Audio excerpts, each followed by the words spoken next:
స్తోత్రాలండి. ఈ దేవుని సన్నిధికి వచ్చినటువంటి దేవుని బిడ్డలందరికీ కూడా ప్రత్యేకమైన వందనాలండి.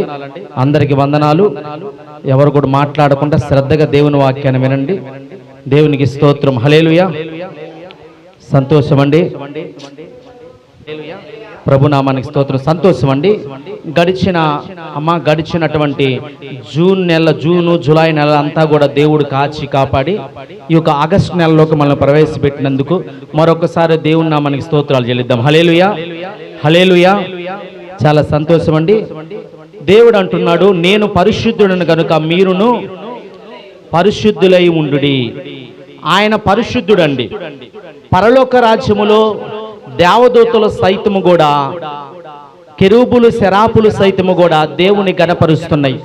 6 రెక్కలు కలిగిన దేవుని దూతలు 2 రెక్కలతో ఆకాశములో ఎగురుతూ, 2 రెక్కలతో ఆ ప్రభు యొక్క తేజో మహిమను చూడలేక ఆ కనులు మూసుకుంటూ, మరో 2 రెక్కలతో ఈ అపవిత్రమైన పాదాలు దేవుని సన్నిధిలో కనబడకూడదని దేవుని సన్నిధిలో పాదాలు కనబడకుండా ఆ పాదాలు కప్పుకుంటూ 6 రెక్కలు కలిగిన దేవుని దూతలు పరిశుద్ధుడు పరిశుద్ధుడు పరిశుద్ధుడు అని చెప్పి నిత్యము దేవుణ్ణి గణపరుస్తున్నాయి. ఆమేన్, హల్లెలూయా. మనం నమ్ముకున్న దేవుడు, మనము నిత్యము ఆరాధించే దేవుడు, ఆయన నిత్యము పరిశుద్ధుడైన దేవుడు. ఆయన పరిశుద్ధతకు చాటి అయినది ఏది లేదండి. ఆయన అంతటి పరిశుద్ధుడు. దేవుని దూతల చేత కొనియాడబడుతున్న దేవుడు. ఆయన పరిశుద్ధుడని చెప్పి కొనియాడబడుతుంటే ఆ యొక్క గడప కమ్ముల పునాదులంట అదురుతున్నాయంట. దేవునికి స్తోత్రం. హల్లెలూయా. ఎందుకంటే అంతగా మైమరిచిపోయి దేవుని దూతలు దేవుని స్తుతిస్తూ ఉన్నాయండి. స్తుతిలో శక్తి ఉన్నది. ఆయన పరిశుద్ధుడు కనుక మనము కూడా పరిశుద్ధులుగా జీవించాలి. ఎందుకు దేవుని మందిరానికి రావాలంటే, గడిచిన వారమంతా కాచి కాపాడిన దేవునికి కృతజ్ఞత చెల్లించడానికి మనం తప్పకుండా దేవుని మందిరానికి రావాలి. ఆయన మన ప్రార్థన ఆలకించే దేవుడు. మన ప్రార్థన ఆలకించే దేవుడు. దేవుని సన్నిధికి మనం ఏం చేయాలంటే తప్పకుండా దేవుని సన్నిధికి రావాలి. 6 దినాలు కాచి కాపాడిన దేవునికి 7వ దినమందు, ఈ యొక్క పునరుద్ధాన దినమందు ప్రభువు సన్నిధికి వచ్చి ప్రభువుకి కృతజ్ఞత చెల్లించవలసిన వారిగా మనం ఉన్నాం. ఆమేన్, హల్లెలూయా. అందుకే పేతురు పత్రికలు కూడా ఉంది కదా, ఆయన పరిశుద్ధుడు. ఎవరంట? ఆయన పరిశుద్ధుడు కనుక మీరును పరిశుద్ధులై ఉండు అని దేవుడు సెలవిస్తున్నాడండి. కనుక మనము కూడా అంట పరిశుద్ధులుగా ఉండి దేవుణ్ణి ఆరాధించవలసిన వారుగా, దేవుణ్ణి మనము గణపరచవలసిన వారిగా మనము ఉన్నామండి. మనము ఏం చేయాలంటే పరిశుద్ధమైన హృదయముతో దేవుని సన్నిధికి రావాలి. పరిశుద్ధమైన హృదయముతో దేవుణ్ణి ఆరాధించవలసిన వారిగా ఉన్నామండి. కనుక ఇశ్రాయేలు ప్రజలతో కూడా దేవుడు పరిశుద్ధుడనే చెబుతూ ఉన్నాడు. యేసుక్రీస్తు వారు కూడా అంతటి పరిశుద్ధమైన దేవుడు అండి. నాలో పాపం ఉన్నదని మీరెవరైనా స్థాపింపగలరా, నిరూపించగలరా అని యేసుక్రీస్తు వారు మాట్లాడుతుంటే, ఎవరు కూడా నీలో పాపం ఉన్నదయ్యా అని యేసుక్రీస్తు వారి మీద చేయి చూపించిన వారు ఎవరు కూడా లేరు. స్తోత్రం, హల్లెలూయా. ఆయన అంతటి పరిశుద్ధుడండి. కనుక ఆ పరిశుద్ధుడైన దేవుని సన్నిధికి మనం రావాలి. దేవుణ్ణి మనము ఆరాధించేవారుగా, ఆ దేవుణ్ణి మనము గణపరిచేవారుగా ఉండాలండి. అంత గొప్ప దేవుని నిత్యము కూడా మనము గణపరుస్తూ ఉండాలి. అయ్యా, నువ్వు పరిశుద్ధులు గనక నీ సన్నిధిలో మేము పరిశుద్ధులుగా వస్తామయ్యా, నీ సన్నిధిలో పరిశుద్ధులుగా ఉండి నీ నామాన్ని ఆరాధిస్తాం ప్రభు అని చెప్పి మనం పరిశుద్ధులుగా దేవుని సన్నిధికి వచ్చేవారిగా ఉండాలి. ఆమేన్, హల్లెలూయా. ఏ విధంగా మనకి ఒక విశ్వాసి ఏ విధంగా పరిశుద్ధపరచబడుతుందంటే 3 రకాల ద్వారా అని వాక్యం సెలవిస్తుందండి. ఒక విశ్వాసి నెంబర్ 1 ఆత్మ ద్వారా పరిశుద్ధపరచబడాలి. నెంబర్ 2 వాక్యము ద్వారా పరిశుద్ధపరచబడాలి. నెంబర్ 3 రక్తము ద్వారా, యేసు రక్తము ద్వారా పరిశుద్ధపరచబడాలి. అర్థమవుతుందా? ఎన్ని రకాలుగా? నెంబర్ 1 ఆత్మ ద్వారా పరిశుద్ధపరచబడాలి. నెంబర్ 2 వాక్యము ద్వారా పరిశుద్ధపరచబడాలి. నెంబర్ 3 యేసు రక్తము ద్వారా పరిశుద్ధపరచబడాలి. ఆ విధంగా మనం పరిశుద్ధపరచబడిన వారిగా, పవిత్రపరచబడిన వారిగా మనం ఉండాలండి. 2వ దశలోనికి రాసిన పత్రిక 2వ అధ్యాయము 13వ వచనాన్ని మనం గమనించినట్లయితే, 2వ దశలోనికి రాసిన పత్రిక 2వ అధ్యాయము 13వ వచనం.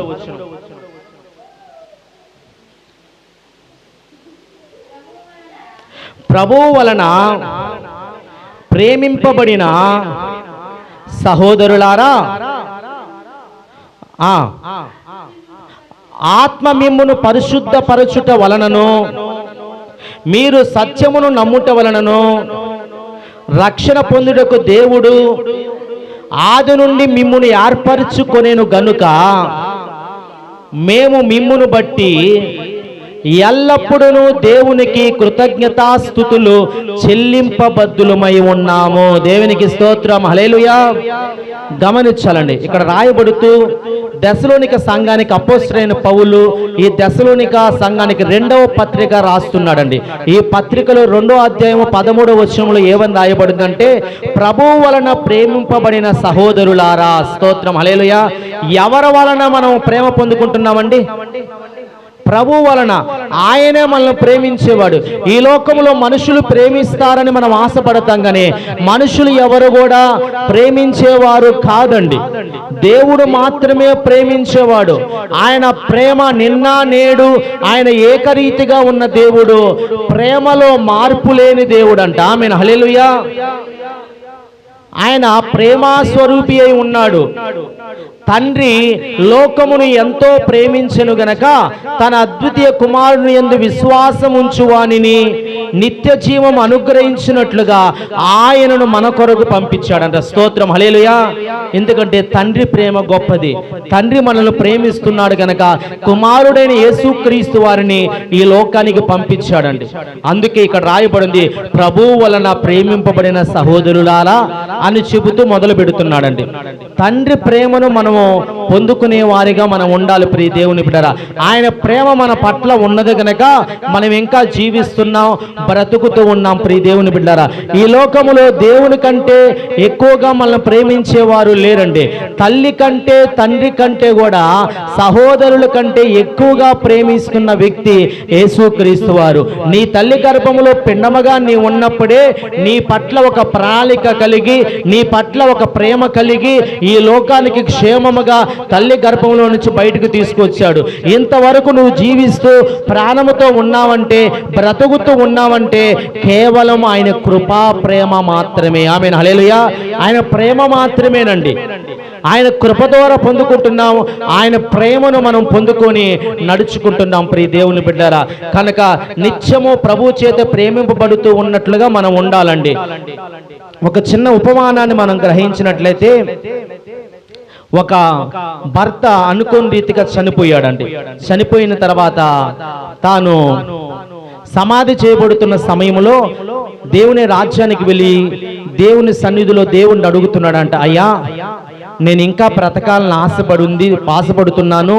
నాకంటే పెద్దవారు మా తాత, మా నాయనమ్మ, నా భార్య, నా తల్లి తండ్రి, పిల్లలు ఉన్నారయ్యా. నేను ఇంకా బ్రతకాలని ఆశపడుతున్నాను గనక మీరు నాకు అవకాశం ఇస్తే భూలోకానికి వెళ్ళి నాకు బదులుగా ఎవరినైనా ఇక్కడికి పంపిస్తానయ్యా అని దేవునితో విజ్ఞాపన చేస్తున్నాడండి, వేడుకుంటూ ఉన్నాడండి. దేవుడు చూశాడు, సరే అతని బాధ చూస్తూ ఉన్నాడు. భూలోకములో వారి యొక్క నాయనమ్మ గుండెలు కొట్టుకుంటూ అతని శవం ముందు కూర్చొని, చనిపోయిన వ్యక్తి కూర్చొని గుండె కొట్టుకుంటూ అంటుందంట, అయ్యో నా ఆయుష్ ఇచ్చి నిన్ను బ్రతికించేవాడను కదా, నాకంటే ముందే చనిపోయావా, నాకు బదులుగా దేవుడు, నీకు బదులుగా దేవుడు నన్ను తీసుకున్నా బాగుండు అని రొమ్ములు కొట్టుకుంటా ఉందంట. ఇతను చూసావా, మా నాయనమ్మ నా కొరకు ఎంతగా రొమ్ములు కొట్టుకుంటుందో, మీరు నాకు అవకాశం ఇస్తే భూలోకానికి వెళ్ళి మరలా మా నాయనమ్మ నన్ను ప్రేమిస్తుంది కనుక ఆ ప్రేమను పొందుకొని ఆమెను నీ దగ్గరికి పంపిస్తానయ్యా, లేకపోతే ఎవరినో ఒకరిని నన్ను ప్రేమించే వారిని నీ దగ్గరికి పంపిస్తానయ్యా, నాకు అవకాశం ఇయ్యి అని చెప్పి దేవుణ్ణి వేడుకొని ఈ లోకానికి వచ్చాడండి. ఈ లోకానికి వచ్చిన తర్వాత వెంటనే లేచాడు. అందరూ దైవమేమో భూతమేమో భయపడ్డారు. తర్వాత నేనే అని చెప్పి తన్ను తాను నిరూపించుకున్నాడు. తర్వాత తన భార్య దగ్గరికి వెళ్ళాడండి. వెళ్ళి, ఇదిగో నేనంటే నీకు ఇష్టమా అని భార్యని అడిగాడు. భార్య అందంట, అయ్యా నువ్వంటే నాకు ప్రాణమయ్యా, నువ్వంటే నాకు చాలా ఇష్టము అని చెప్పి మంగళసూత్రాన్ని ముద్దు పెట్టుకుంటూ ఉందంట. వెంటనే చూస్తూ, సరే నీకు ఇష్టం అంటున్నావు కదా, ఇదిగో దేవుని దగ్గర నేను ఒక మాట తీసుకున్నాను, నా బదులుగా నీవు చనిపోతావా అని అడిగితే తన భార్య అంటుందా, నేను ఎందుకు చనిపోతాను, నేను ఇంకా బతకాలని ఉంది, నేను నా పిల్లల పెళ్ళిళ్ళు చూడాలి, మనవలను చూడాలి, మనవరాలను చూడాలి, నేను ఇంకా చనిపోను కాదు, నువ్వే చనిపో, నువ్వు లేకపోయినా పర్వాలేదు, నేను బతకగలను అని చెప్పి తన భార్య అసహించుకుందంట.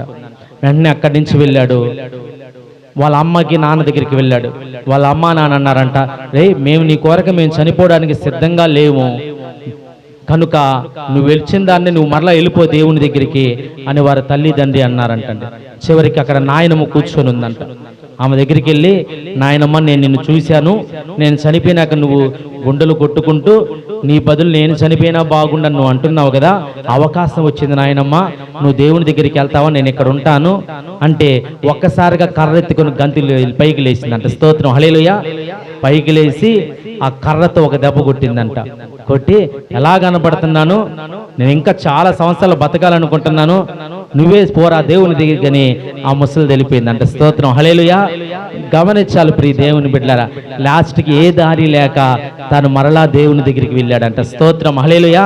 దేవుడు అన్నాడంట, ఎవరైనా నిన్ను ప్రేమించేవారు ఉన్నారా అంటే, లేదయ్యా, నా భార్య, నా పిల్లలు, నా తల్లిదండ్రులు, తాత, అవ్వ ఎవరు కూడా నన్ను ప్రేమించడం లేదయ్యా, నిజమైన ప్రేమ కలిగిన వాడు నీవే, నీ మాట కాదనకుండా నేను వెళ్ళాను, నీ ప్రేమే అమూల్యమని చెప్పి దేవుని సన్నిధిలో ఉన్నాడంట. స్తోత్రం, హల్లెలూయా. గమనించాలి ప్రియ దేవుని బిడ్డలారా, మనుషులందరికంటే కూడా ఎక్కువగా దేవుడే మనల్ని ప్రేమిస్తున్నాడండి. నీవు నాకిది చెయ్యి అని అనక మునిపే నీ జీవితాల్లో కార్యాలు చేస్తున్నాడు. మన దేవుడు ఎవరో తెలుసా, అడగక మునిపే అక్కర్లు తీర్చే దేవుడు అంట. స్తోత్రం, హల్లెలూయా. ఏది కావాలో సంపూర్ణంగా నీకైతే తెలియదండి. లోకాన్ని చూసి మోసపోతూ ఇలా అయితే బాగుండు, ఇలా ఉంటే బాగుండు అని మనం అనుకుంటాం. దేవుడు అంటాడు, నీ పట్ల నేను ఒక చిత్తాన్ని కలిగి ఉన్నాను, నీ పట్ల నేను ప్రణాళిక కలిగి ఉన్నాను గనక ఆ ప్రణాళిక పరమగా నీ జీవితాల్లో కార్యాలు చేస్తానని దేవుడు అంటున్నాడు. ఆమేన్, హల్లెలూయా. కనుక దేవుడు మనం ప్రేమిస్తున్నాడండి. అందుకే అపోస్తలుడైన పౌలు దశలోనిక సంఘానికి రాస్తున్నట్టు 2వ పత్రికలో 2వ అధ్యాయం 13వ వచనంలో ఏమని మాట్లాడుతున్నాడంటే, ప్రభువు వలన ప్రేమింపబడిన సహోదరులారా, స్తోత్రం, హల్లెలూయా. ఎవరి వలన ప్రేమించబడ్డారు మల్లి గారు? దేవుని వలన. మనమంట ప్రభువు వలన ప్రేమించబడుతున్నామంట. ప్రభువు నిన్ను నన్ను ప్రేమించాడు గనక నీ మనోనేత్రాలు, నా మనోనేత్రాలు తెరవబడ్డాయి. నీవు నేను ఈ దినమందు దేవుని మందిరములో దేవుణ్ణి స్తుతించడానికి వచ్చి ఉన్నాం. నీవు నేను సజీవులుగా ఉన్నాము, ఎందుకంటే ప్రభువు నిన్ను నన్ను ప్రేమిస్తున్నాడు. స్తోత్రం, హల్లెలూయా. సహోదరులారా, ఆత్మ మిమ్మును పరిశుద్ధపరచుట వలనను మీరు సత్యము నమ్ముట వలనను, స్తోత్రం, హల్లెలూయా. ఏదంట పరిశుద్ధపరుస్తుందంట? దేవుని ఆత్మ చేత మనం పరిశుద్ధపరచబడుతున్నామంట. దేని వలన అండి?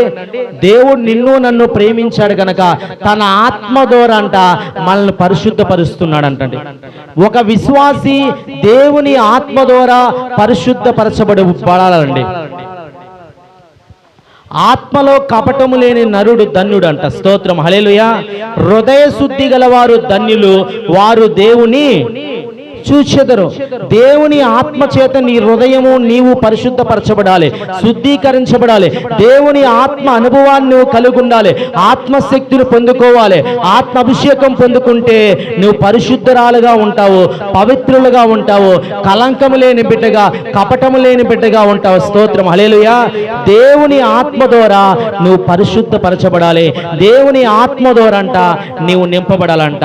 మీరు సత్యమును నమ్ముట వలనను రక్షణ పొందుటకు దేవుడు ఆది నుండి మిమ్మును ఏర్పరచుకొనెను గనుక నేను మిమ్మును బట్టి ఎల్లప్పుడూ దేవునికి కృతజ్ఞతాస్తుతులు చెల్లింపబద్ధుడనై ఉన్నాను. స్తోత్రం, హల్లెలూయా.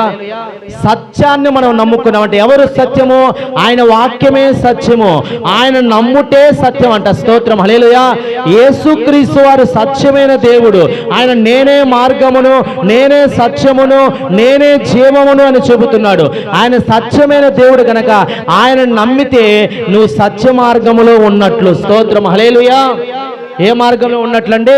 సత్య మార్గములో ఉన్నట్లు. ప్రియ దేవుని బిడ్డలారా, అక్కడ రాయబడి ఉంది, రక్షణ పొందుటకు దేవుడు ఆది నుండి మిమ్మల్ని ఏర్పరచుకున్నాను. ఎప్పుడు ఏర్పరచుకున్నాడంట? ఆదిలోనే. చాలా మంది అంటారు, నేను నిన్నగాక మొన్న వచ్చానండి, నేను దేవుణ్ణి నమ్ముకున్నాను, రక్షణ పొందాను. నిజమేనండి, కానంట నువ్వు ఇప్పుడు రక్షణ పొందడానికి ఆదిలోనే నీ పట్ల అంట దేవుడు ఒక ఏర్పాటు ప్రణాళిక ఉందంట. స్తోత్రం, హల్లెలూయా. తల్లి గర్భంలోనే కదా, ఆదిలోనే అంట, ఇదిగో ఫలానా పద్మ నా సన్నిధికి రావాలి, రక్షణ పొందాలి అని దేవుని ప్రణాళిక ఉందంట. ఇదిగో భవాని నా సన్నిధికి రావాలి, లక్ష్మణ్ నా సన్నిధికి రావాలి, కావ్య నా సన్నిధికి రావాలి, శైలజ నా సన్నిధికి రావాలి, లక్ష్మి నా సన్నిధికి రావాలి, ప్రసన్న నా సన్నిధికి రావాలి. వీరందరూ కూడా నన్ను నమ్ముకోవాలి, నేను ఏర్పాటు చేసుకున్నాను ఆదిలో, వీరందరూ రక్షణ పొందాలని ఆదిలోనే నీ పట్లంట దేవుడు ఒక ప్రణాళిక కలిగి ఉన్నాడంట. స్తోత్రం, హల్లెలూయా. ఎప్పుడు కలిగి ఉన్నాడంట అండి? ఆదిలోనే నిన్ను నన్ను ఎరిగి ఉన్నాడంట. నీ పట్ల నా పట్ల ఒక ప్రణాళికను దేవుడంట కలిగి ఉన్నాడంట. స్తోత్రం, హల్లెలూయా. కనుక ప్రియ దేవుని బిడ్డారా, పౌలు అంటున్నాడు, ఆదిలో దేవుడు మిమ్మల్ని ఏర్పరచుకున్నాడు కనుక మిమ్మును బట్టి మీరు సత్యమైన దేవుని నమ్ముకున్నారు కనుక, మీరు ఆత్మ ద్వారా పరిశుద్ధపరచబడుతున్నారు కనుక మిమ్మల్ని బట్టి నేను దేవునికి కృతజ్ఞతాస్తుతులు చెల్లిస్తున్నాను అంటున్నాడు. ఆమేన్, హల్లెలూయా. ఎవరిని బట్టి అంటండి? మనల్ని బట్టి అంట. ప్రియ దేవుని బిడ్డ పౌలు అంట, మాను మనసు పొందిన బిడ్డలను బట్టి, రక్షణ పొందిన బిడ్డలను బట్టి, ఆత్మచేత పరిశుద్ధపరచబడిన బిడ్డలను బట్టి, దేవుడు ఏర్పరచుకున్న బిడ్డలను బట్టి దేవుని కంట కృతజ్ఞతాస్తుతులు చెల్లిస్తున్నాడంట. ఆదిలోనే వీళ్ళని ఏర్పాటు చేసుకొని నీ సన్నిధికి నడిపించుకున్నావయ్యా, రక్షణ పొందే భాగ్యాన్ని ఇచ్చినందుకు నీకు స్తోత్రాలు ప్రభు అని చెప్పి అపోస్తలుడైన పౌలు దేవునికి స్తుతులు చెల్లిస్తున్నాడు. ప్రియ దేవుని బిడ్డలారా, మన పట్ల దేవునికి ఒక ప్రణాళిక ఉన్నదండి. మనం ఏమనుకుంటామో తెలుసా? ఎందుకు నాకు ఈ బతుకు, ఎందుకు నాకు ఈ జీవితం, ఈ అప్పులేంది, ఈ సమస్యలేంది, నేను అడిగినది ఏది కూడా నా జీవితంలో జరగడం లేదే, ఏమిటి నా పరిస్థితి అని ఒకవేళ మనం అనుకుంటూ ఉంటాం. ప్రియ దేవుని బిడ్డారా, బాధపడాల్సిన పని లేదండి. తగిన సమయమందు నిన్ను హెచ్చిస్తాడు, తగిన సమయమందు నీ జీవితాల్లో కార్యాలు చేస్తాడు. దేవుని చిత్తము తప్పకుండా తగిన సమయమందు నీ జీవితంలో నెరవేరుతుంది. ఆమేన్, హల్లెలూయా. నిక్ వుజ్సిక్ అనే దైవజనుడు ఉన్నాడండి. అతను పుట్టినప్పుడే తన తల్లి అతను చూసంట వామిటింగ్ చేసుకుందంట. అంటే అంతగా ఆయన పుట్టుగా చేతులు లేనివాడుగా, కాళ్ళు లేనివాడుగా, మొండెముతో ఉన్నట్లు ఉన్నాడండి. మొండు చేతులు కాళ్ళు కలిగిన వాడిగా పుట్టాడండి. వెంటనే ఎవరు ప్రేమ పొందలేకపోతున్నారు. కొంచెం పెద్ద అవుతున్న కొద్దీ తనతో ఉన్న ఆడుకుంటున్న స్నేహితులు ఎవరు కూడా తన దగ్గరికి చేర్చుకోవడం వల్ల అందరూ తను తిడుతున్నారు, అతను చూసి నవ్వుకుంటున్నారు, హేళన చేస్తున్నారు. బాధపడ్డాడు, ఎందుకు దేవుడు నన్ను ఇలా పుట్టించాడు? వాళ్ళకి కాళ్ళు ఉన్నాయి, చేతులు ఉన్నాయి, నాకైతే కాళ్ళు చేతులు లేవు, నా బ్రతికేంది అని బాధపడుతున్న సమయంలో దేవుడు అన్నాడు, నేను నిన్ను ప్రేమిస్తున్నాను, నువ్వు భయపడొద్దు, ఇదిగో నా ప్రణాళిక పరముగా, నా చిత్తానుసారముగా నువ్వు జన్మించవా. ఆమేన్, హల్లెలూయా. నీ పట్ల నా చిత్తము నెరవేరుతుంది. నువ్వు ఇలాగ పుట్టడానికి నీ తల్లి, నీ తండ్రి, మీ యొక్క పితరులు ఎవరో కారణము కాదు, నేనే నా చిత్తము నెరవేర్చడానికి, నా ప్రణాళిక నీ పట్ల నెరవేర్చడానికి ఈ విధంగా నేను పుట్టించాను, నువ్వు భయపడొద్దు. ఆమేన్, హల్లెలూయా. నేను నిన్ను ప్రేమిస్తున్నాను, నువ్వు భయపడొద్దు అని దేవుడు మాట్లాడాడండి. దేవుడు మాట్లాడిన తర్వాత నిక్ వుజ్సిక్ ధైర్యము కలిగి ఉన్నాడు. ఎలాగైనా నేను సాధించాలి, నా దేవుడు నా తోడుగా ఉన్నాడు, నా కృప నీకు చాలునని దేవుడు నాతో మాట్లాడుతున్నాడు కదా, నాకు భయము లేదు అని చెప్పి నిక్ వుజ్సిక్ ధైర్యముగా నీళ్ళలో దూకి, స్విమ్మింగ్ పూల్లో దూకి చిన్నగా తనకున్న మొండు చేతులతో కాళ్ళతోనే ఈత నేర్చుకున్నాడంటే. స్తోత్రం, హల్లెలూయా. ఇంత ఎత్తు పైకి ఎగిరి నీళ్ళలో దూకుతాడు. ఆ విధంగా మంచి ఈతగాడగా ఈత నేర్చుకున్నాడు. చిన్న వాహనం తొక్కడం, సైకిల్ తొక్కడం నేర్చుకున్నాడు. ఆ విధంగా అనేక రీతిగా కాళ్ళు చేతులు ఉన్న వాళ్ళు చేయలేని పనులు కూడా చేసే విధంగా ధైర్యముగా దేవుణ్ణి బట్టి అన్ని నేర్చుకున్నాడంట. స్తోత్రం, హల్లెలూయా. చిన్నగా ఎదిగాడు, యేసుక్రీస్తు వారిని నమ్ముకున్నాడు, బాప్తిసం తీసుకున్నాడు. తర్వాత యేసు ఆత్మల పట్ల రక్షణ కలిగి సేవకు పిలువబడ్డాడు, దేవుని సేవ చేస్తున్నాడు. ఈరోజు దాదాపుగా 5 లక్షల మందికి పైగా ఆయన ద్వారా బాప్తిసాలు ఇవ్వబడ్డాయి అంట. స్తోత్రం, హల్లెలూయా. 5 లక్షల మంది ఆయన ద్వారా రక్షణలోకి వచ్చారు. ప్రియ దేవుని బిడ్డలారా, ఆయన అంటాడు, ఇదిగో మీరు జాతకాలను చూసి మీరు మోసపోవద్దండి, చేతి వేళ్లను చూసి చేతు రేఖలను చూసి మీరు మోసపోవద్దండి. ఇదిగో చేతులే లేని వారికి, కాళ్ళే లేని వారికి కూడా నా యేసయ్యలో లైఫ్ ఉంది. ఆమేన్, హల్లెలూయా. నా యేసయ్యలో లైఫ్ ఉంది, జీవితం ఉంది. మీరు వాటిని చూసి నమ్ముకోవద్దు, నా యేసయ్యను నమ్ముకోండి. నీకు ఏమున్నా లేకపోయినా, ఇదిగో నువ్వు ఏ స్థితిలో ఉన్నా, నీకు జ్ఞానమున్నా లేకపోయినా, నీకు ధనమున్నా లేకపోయినా, ఇదిగో నువ్వు అందంగా ఉన్నా లేకపోయినా, నువ్వు ఏ స్థితిలో ఉన్నా నా దేవుడు నిన్ను ప్రేమిస్తాడు. ఆమేన్, హల్లెలూయా. నా దేవుడు నిన్ను హక్కును చేర్చుకుంటాడు, నా దేవుడు నిన్ను గణపరుస్తాడు, నా దేవుడు నిన్ను గొప్పగా ఇచ్చిస్తాడని చెప్పి తన సాక్ష్యాన్ని చెప్పి సువార్తను ప్రకటించి 5 లక్షల మందిని రక్షణలోకి నడిపించాడంటే. స్తోత్రం, హల్లెలూయా. ఎంత గొప్ప దేవుడు మన దేవుడు అండి. ఈ రోజు ఆయన వాక్యం బోధిస్తే లక్షల మంది జనం అటెండ్ అవుతారంట. గమనించారా? సభలు పెడితే లక్షల మంది అటెండ్ అవుతారంట. మన ఆంధ్రప్రదేశ్కి ఆయన వచ్చినప్పుడు అతనున్న గెస్ట్ హౌస్కి మన అప్పట్లో ఉన్నటువంటి సీఎం చంద్రబాబు, సీఎం యొక్క జగన్మోహన్ రెడ్డి గారు పరుగులు తీస్తూ ఆయన దగ్గరికి వెళ్ళి ప్రార్థన చేయించుకున్నాడంటే. స్తోత్రం, హల్లెలూయా. చూసారా? ఏమీ లేవు, కాళ్ళు లేవు, చేతులు లేవని బాధపడుతున్నారు. సీఎములు పిఎములు సైతం కూడా అతని దగ్గరకు వచ్చి తల ఉంచి ప్రార్థన చేసుకునే గొప్ప స్థాయికి నిక్కువు చిక్కిన దేవుడు నిలబెట్టాడు. ఆమేన్, హల్లెలూయా. ప్రియ దేవుని బిడ్డలారా, అంతకన్నా గొప్ప భాగ్యం ఏముందండి? ఎంత గొప్ప దేవుడు అండి. సీఎములు, అమెరికా ప్రెసిడెంట్ సైతము ఆయన దగ్గరికి వెళ్ళి తల ఉంచి ప్రార్థన చేయించుకుంటాడంట. స్తోత్రం, హల్లెలూయా.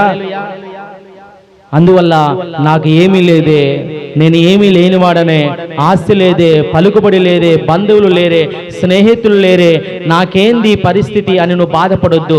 దేవుని చిత్తము నీ పట్ల ఉన్నది, దేవుడు నిన్ను ప్రేమిస్తున్నాడు, దేవుడు నీ పట్ల ఒక ప్రణాళిక కలిగి ఉన్నాడు కనుక దేవుడు నా తోడుగా ఉన్నాడని ధైర్యము కలిగి ప్రభువుని నమ్ముకొని ముందుకు నడిస్తే తగిన సమయమందు గొప్ప స్థాయిలో, ఉన్నతమైన స్థాయిలో నుక్కువు సిక్కిని దేవుడు హెచ్చిచ్చిన రీతిగా మనల్ని కూడా దేవుడు హెచ్చిస్తాడు. ఆమేన్, హల్లెలూయా.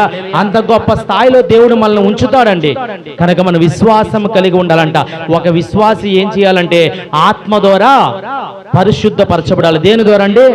ఆత్మ ద్వారా పరిశుద్ధపరచబడాలి. రెండోది ఏంటంటే వాక్యము ద్వారా పరిశుద్ధపరచబడాలి. ఎఫెసీయులకు రాసిన పత్రిక 5వ అధ్యాయము 27వ వచనం.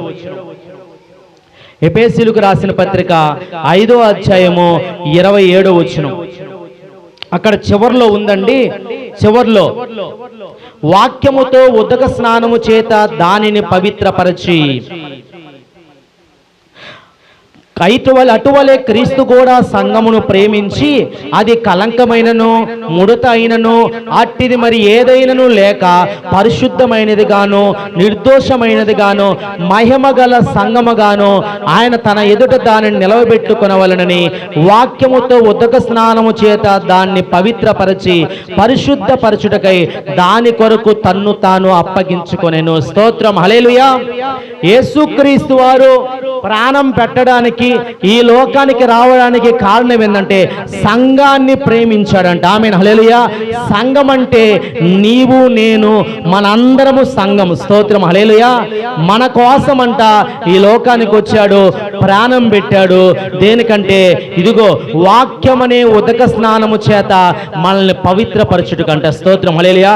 సంఘాన్ని వాక్యము చేత పరిశుద్ధపరచబడాలంట. స్తోత్రం, హల్లెలూయా. దేవుని వాక్యము చేత నీవంట పరిశుద్ధపరచబడాలి. వాక్యము నీ హృదయములోకి వెళ్ళగానే వెలుగు లేని వారికి వెలుగు కలుగును. ఆమేన్, హల్లెలూయా. చీకట్లో ఉన్న వారికి వెలుగు కలుగుతుందంట. దేవుని వాక్యము సత్యమైనది, దేవుని వాక్యము జీవము కలిగినది, దేవుని వాక్యము కీళ్ళు నరాలు మూలికలో లోపలికి చొచ్చుకుపోయి నీలో ఉన్న ప్రతి పాపమును మాలిన్యమును కడిగి వేస్తుందంట. స్తోత్రం, హల్లెలూయా. ఆయన వాక్యము జీవము కలిగినది, ఆయన వాక్యం అగ్ని వంటిది, ఆయన వాక్యం ఆయన వాక్యము ఇదిగో బండలను బద్దలు చేసే శుద్ధి వంటిదంట. స్తోత్రం, హల్లెలూయా. కనుక ఆయన జీవము కలిగిన వాక్యము చేత మనం పవిత్రపరచబడాలి. చాలా మంది వాక్యాన్ని వింటారు కానీ వాక్యానుసారముగా నడవరు. ప్రియ దేవుని బిడ్డలారా, నువ్వు వాక్యానుసారంగా నడిస్తే దేవుడు నీ పట్ల కార్యము చేస్తాడు.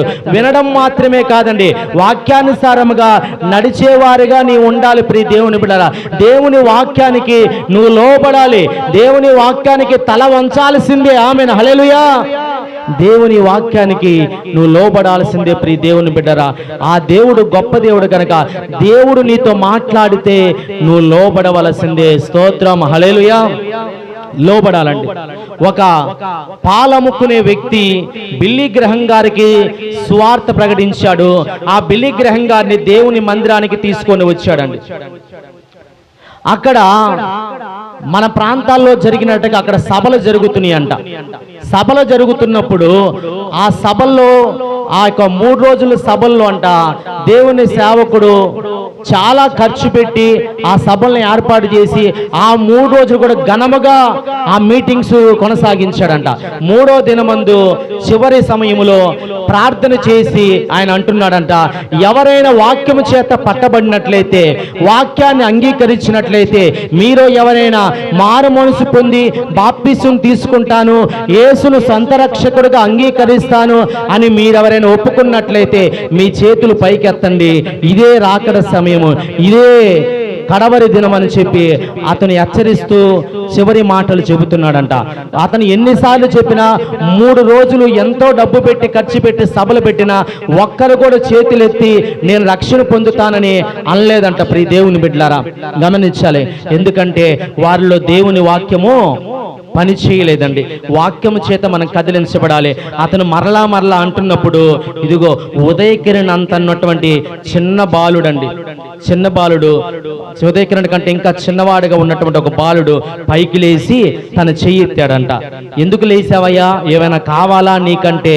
నాకేమీ వద్దండి, మీరే అన్నారు కదా యేసును సొంత రక్షకుడిగా అంగీకరిస్తే చేతులు ఎత్తండి, బాప్తిసం తీసుకుంటానని అనుకుంటే చేతులు ఎత్తమని మీరు అన్నారు కదా, అందుకే నేను చేతులు ఎత్తాను, అందుకే పైకి లేచాను అంటాడంట.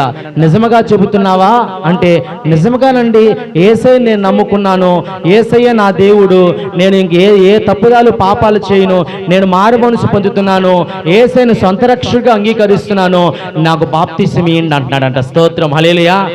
మరలా అడుగుతే ఆయన అంటున్నాడంట, మీరే చెప్పారు కదా నాకు బాప్తిసం ఇయ్యండయ్యా అని ఆ యవ్వనస్తుడు అన్నాడంట. ప్రియ దేవుని బిడ్డలారా, అనగానే వెంటనే ఆ సేవకుడు చాలా సంతోషపడ్డాడంట.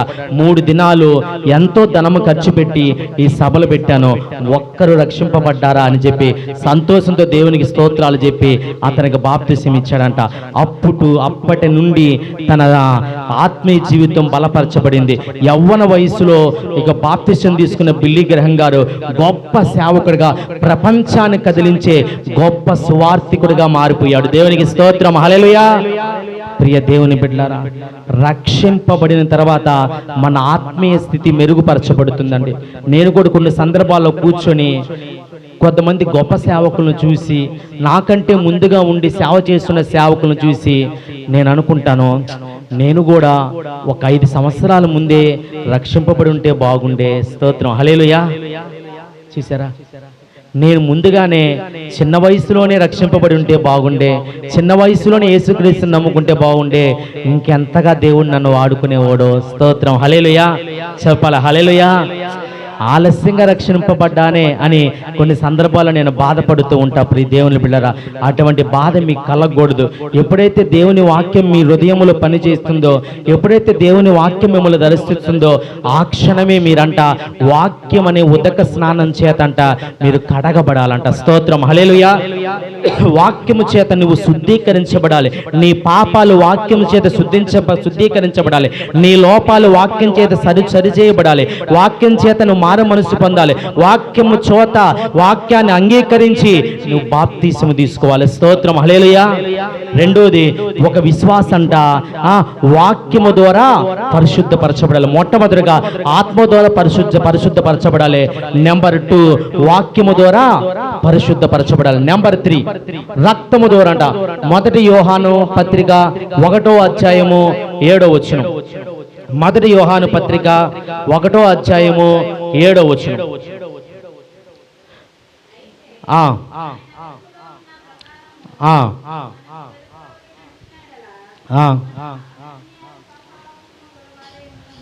మనం అన్యోన్య సహవాసం గలవారమై ఉందుము, అప్పుడు ఆయన కుమారుడైన యేసు రక్తము ప్రతి పాపము నుండి మనలను పవిత్రులుగా చేయును. స్తోత్రం, హల్లెలూయా. దేని ద్వారా అంటండి? యేసు రక్తము మనల్ని పవిత్రులు చేస్తుందంట, పరిశుద్ధులను చేస్తుందంట. యేసు రక్తము ద్వారా నీవు నేను పవిత్రపరచబడాలి. ఒక విశ్వాసి యేసు రక్తము ద్వారా కడగబడాలి. యేసు రక్తము నిన్ను తండ్రికి దగ్గరగా చేస్తుంది. యేసు రక్తము పరలోక రాజ్య వారసులుగా నిన్ను చేస్తుంది. యేసు రక్తము నీలో ఉండే పాప మాలిన్యాన్ని కడిగివేస్తుంది. యేసు రక్తము ఒక పాపిని పరిశుద్ధుడిగా మారుస్తుంది. యేసు రక్తము నీకు స్వస్థతనిస్తుంది. యేసు రక్తము విడుదలనిస్తుంది. యేసు రక్తము నీ అనాలోచనలు తీసివేసి, నీ పాప భారాన్ని తీసివేసి నిన్ను పవిత్రులుగా చేస్తుందంట. స్తోత్రం, హల్లెలూయా. ఆ యేసు రక్తము ద్వారా అంట ఒక విశ్వాసి పవిత్రపరచబడాలి. ప్రియ దేవుని బిడ్డలారా, మరి యేసు రక్తం నీ మీద ఉన్నదా? యేసు రక్తం చేత నువ్వు శుద్ధీకరించబడుతున్నావా? బైబిల్ వాక్యం సెలవిస్తుంది, నా శరీరము తిని నా రక్తము తాగువాడు నిత్య జీవానికి వారసుడు.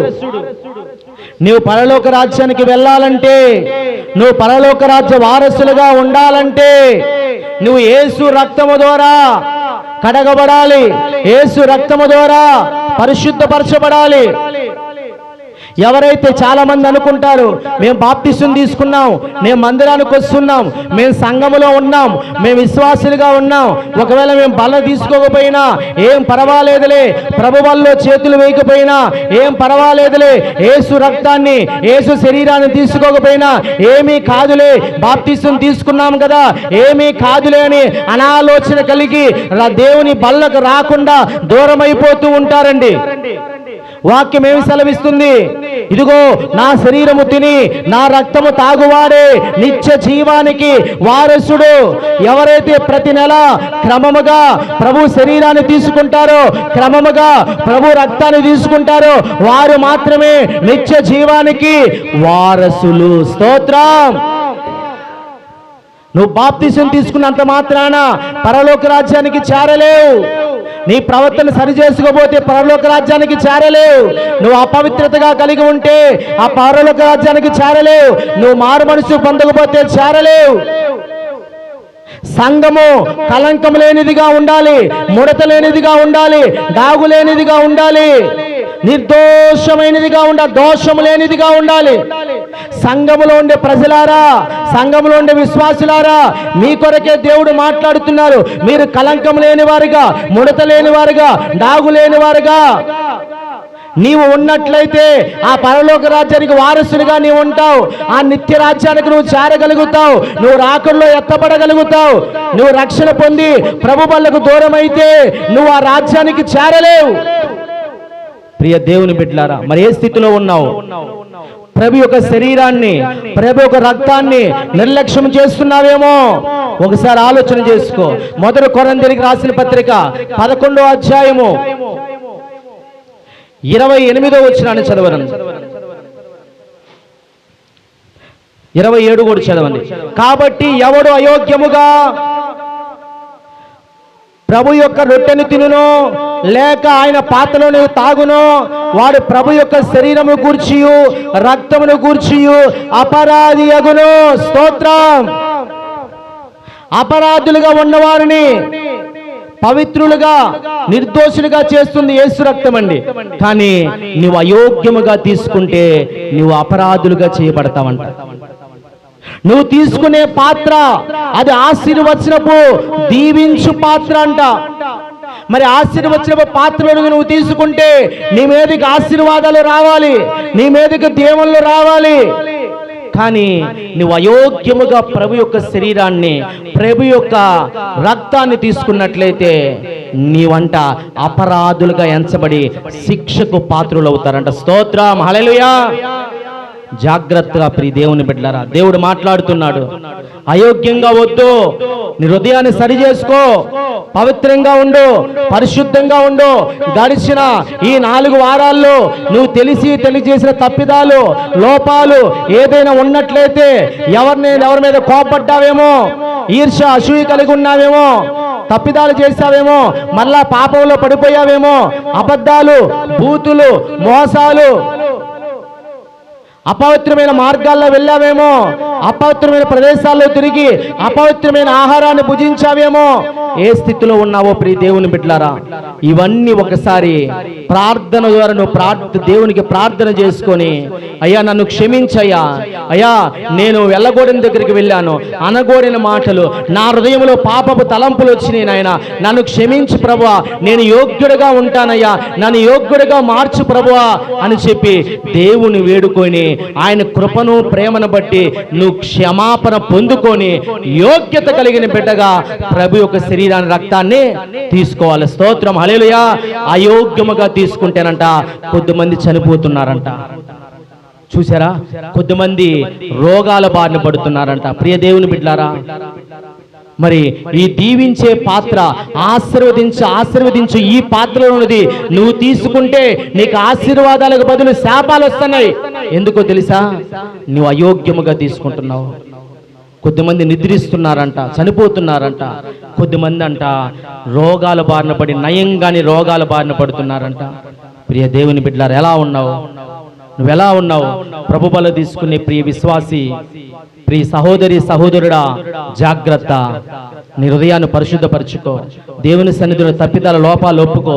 సరి చేసుకుంటాను ప్రభా అని దేవుని సన్నిధిలో ప్రార్థించుకొని నిన్ను నువ్వు పరీక్షించుకో. దేవుని వాక్యం సెలవిస్తుంది, నిన్ను నువ్వు పరీక్షించుకొని సరి చేయబడితే తీర్పు పొందకపోదు అంట. స్తోత్రం, హల్లెలూయా.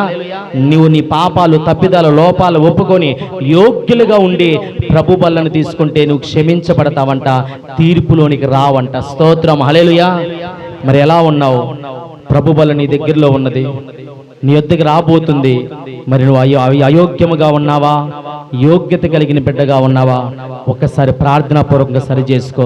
వాక్యం సెలవిచ్చింది, ఒక విశ్వాసి ఆత్మ ద్వారా పరిశుద్ధపరచబడాలి, పరిశుద్ధాత్మను పొందుకొని ఆత్మలో కపటము లేనివాడుగా ఉండాలి. రెండోది, వాక్యము ద్వారా పరిశుద్ధపరచబడాలి. వాక్యం అనే ఉదక స్నానము చేత సంఘము కడగబడాలంట. నువ్వు వాక్యము చేత సరి చేయబడాలి. మూడోది, యేసు రక్తము చేత నువ్వు పవిత్రపరచబడాలి, పరిశుద్ధపరచబడాలి. ప్రియ దేవుని బిడ్డరా, యేసు రక్తాన్ని నువ్వు తీసుకొని పరిశుద్ధపరచబడాలి. ఒక విశ్వాసి ఈ మూడు ద్వారా పరిశుద్ధపరచబడి నిత్య జీవానికి వారసులుగా ఉండాలి. అటువంటి కృప ప్రభువారు మనందరికి అనుగ్రహించునుగాక. ఆమేన్. కళ్ళు మూసుకుందాం ప్రియ దేవుని బిడ్డలారా, కనులు మూసుకుందాం. ప్రభు బలకు సిద్ధపడుతుండగా కనులు మూసుకుందాం. మన మధ్యలో ఉండే ఎస్తేరమ్మ గారు ప్రార్థన చేస్తారు. ప్రభు బల్ల కొరకు